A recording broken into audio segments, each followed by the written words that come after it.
même ordre d'idées, nous appelons donc Dr Bézi pour nous parler de la maladie rénale et pied diabétique. Bonjour à toutes et à tous. Ravie de partager avec vous l'expérience du service de néphrologie du CHU de Bab-el-Oued dans cette formation médicale continue. Et on va essayer d'éclairer cette relation bidirectionnelle entre la maladie rénale chronique et le pied diabétique.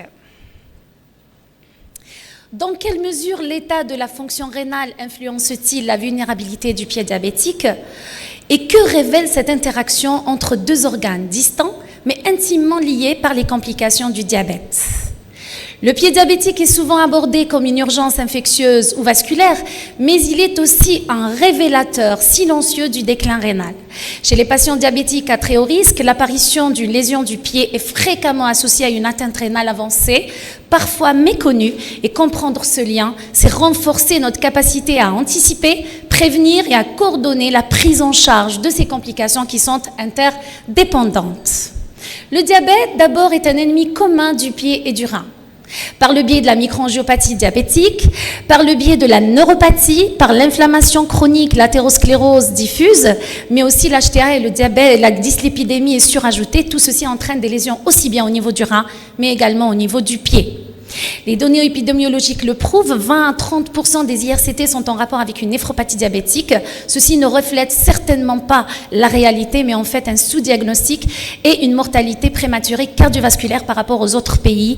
Ainsi, il va falloir améliorer notre registre national en intégrant obligatoirement les données des services non seulement de néphrologie, mais aussi de la médecine interne, de la diabétologie, que ce soit des centres privés ou des centres donc étatiques. Aussi, 19 à 34% des personnes atteintes de diabète développeront un ulcère de pied. Et comme il existe le syndrome cardio-rénal, le syndrome hépatorénal, le syndrome pneumorénal, où l'atteinte d'un organe va influencer sur le fonctionnement de l'autre organe, il existe également donc une interaction bidirectionnelle entre le pied diabétique et la fonction rénale, où l'un peut aggraver l'autre. Pourquoi pas un nouveau syndrome pied-rein? Comment?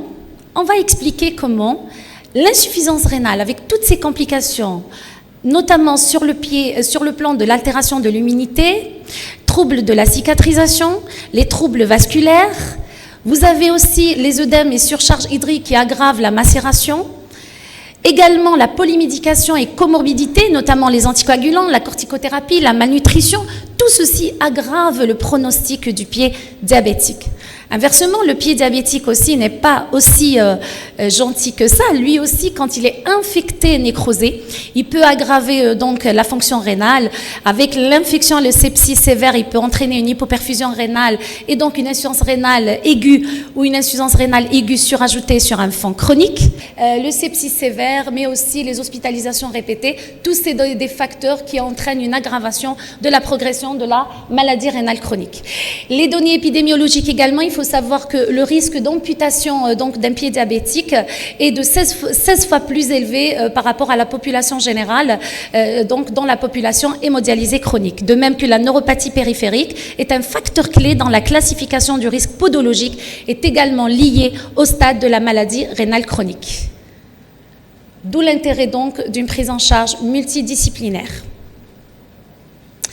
Rappelons, l'homéostasie du milieu intérieur est assurée par le bon fonctionnement du rein. Un bon fonctionnement rénal assure le bon environnement pour le meilleur fonctionnement des autres organes, notamment pour le pied diabétique. Inversement, lorsqu'il existe une atteinte rénale, il va y avoir un retentissement sur le fonctionnement des autres organes. Dans le sens inverse, tout dysfonctionnement des autres organes va se répercuter sur le rein. Il en est de même pour le pied diabétique. Rappelons ainsi le rôle carrefour donc de toutes les spécialités pour ce qui concerne donc la néphrologie. Ainsi, la préservation de la fonction rénale contribue significativement à l'amélioration du pronostic du pied diabétique, tout comme une prise en charge optimale des lésions podologiques peut influencer favorablement l'évolution de la néphropathie, soulignant ainsi donc l'interdépendance étroite. Tout ceci donc incite à lutter contre le diabète, à assurer la néphroprotection non seulement pour la néphropathie diabétique, mais toute autre cause confondue de l'atteinte rénale, la prévention de l'apparition du pied diabétique. Ainsi, il faut savoir que là, il faut s'appuyer sur des recommandations scientifiques actualisées, sécurisées et respectueuses de la fonction rénale et une évaluation multidisciplinaire, non seulement par le néphrologue, mais aussi par le diabétologue, également par l'infectiologue, mais également par les chirurgiens vasculaires. Alors, on ne va pas tout dire, mais nous allons nous concentrer sur les éléments importants. Pour le contrôle glycémique strict, bien sûr, il faut comprendre les nuances de l'utilisation de l'hémoglobine A1C dans le contexte de maladie rénale chronique. Il faut savoir que cette hémoglobine A1C peut être surestimée ou sous-estimée. D'où l'intérêt de voir les méthodes alternatives de surveillance glycémique, dont la meilleure est la surveillance continue de la glycémie, qui permet un suivi en temps réel des niveaux de glucose, offrant ainsi une meilleure gestion donc du contrôle glycémique. Et cette méthode actuellement est de plus en plus renforcée par des données cliniques et par des sociétés savantes récentes. Un contrôle glycémique également optimal par des injections multiples d'insuline ou par pompe. Ceci permet de diminuer le risque de néphropathie chez les patients diabétiques, surtout de type 1. L'hémoglobine A1C également cible, il faut qu'elle soit adaptée au stade de la maladie rénale chronique. Plus le stade de la maladie rénale chronique est avancé, plus on accepte des chiffres de plus en plus élevés, notamment chez les patients hémodialysés. On peut aller jusqu'à 8, voire 8,5 du fait de l'anémie, de l'utilisation des agents qui stimulent l'érythropoïèse, la transfusion, etc. Donc, il est essentiel aussi de sélectionner la meilleure équation, c'est-à-dire la plus appropriée pour estimer le débit de filtration glomérulaire. Actuellement, celle qui est utilisée, la méthode de référence actuelle est la CKD-EPI. Celle-ci aussi, elle est meilleure pour les clérances supérieures à 60 ml par minute. Il y a aussi la CKD-EPI cystatine C dans les situations d'IRA, notamment en cas de pied diabétique. La formule de Gold-Cockcroft pour l'adaptation posologique des thérapeutiques. Rappelons que toutes les thérapeutiques ont été étudiées avec cette clearance, avec cette méthode. Dépistage systématique également de la néphropathie chez tout patient diabétique pour savoir quelle est la clearance de référence avant qu'il ne fasse donc cette complication. Il faut aussi réévaluer la fonction rénale en cas de plaie du pied diabétique et ne pas hésiter à demander un avis néphrologique. Dans l'évaluation de l'état vasculaire, pensez aussi à minimiser le risque de néphrotoxicité. L'écho-doppler vasculaire reste la meilleure solution, mais sinon on va vers l'angio-IRM sans gadolinium, voire l'angio-IRM avec gadolinium macrocyclique, beaucoup préféré par rapport donc au linéaire.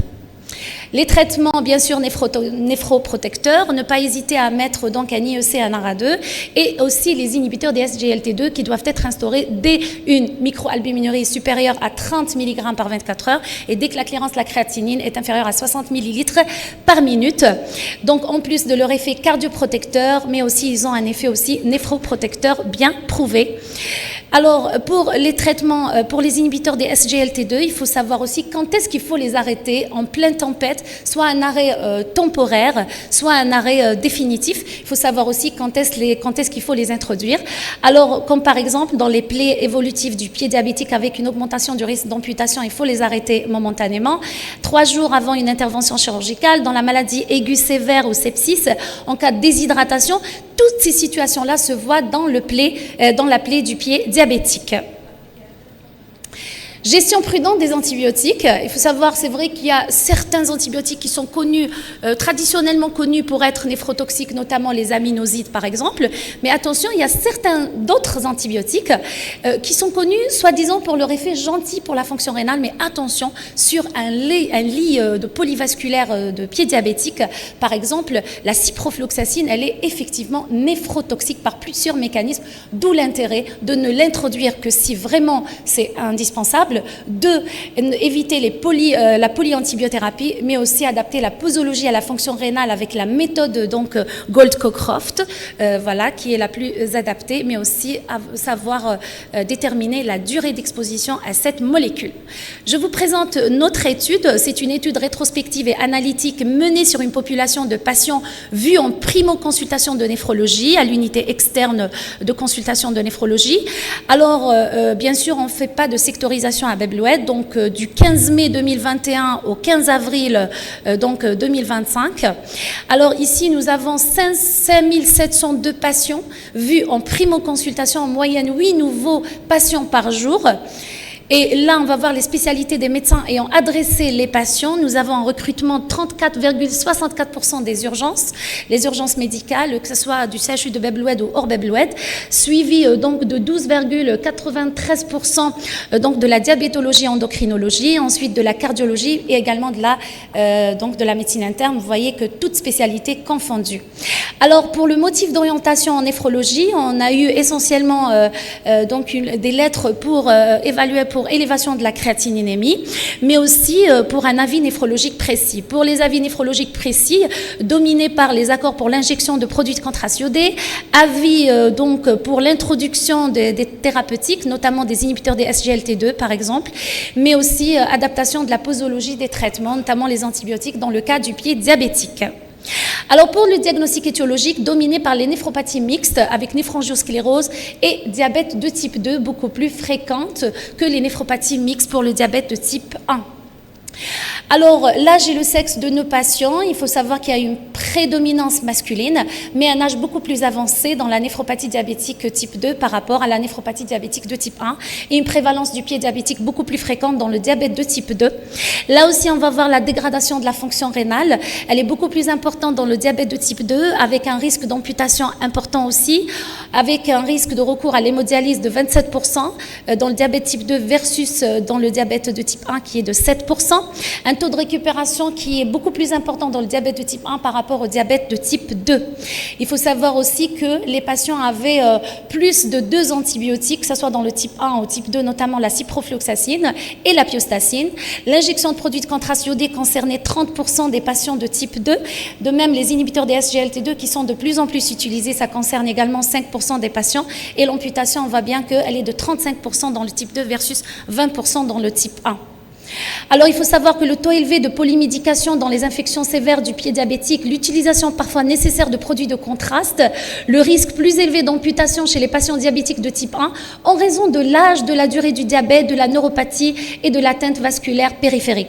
Le pourcentage de 8% d'amputation concerne spécifiquement les patients en hémodialyse chronique, mais ce pourcentage est beaucoup plus important dans les hémodialysés, chez les hémodialysés aigus, mais surtout si la plaie diabétique elle est responsable de la décompensation rénale.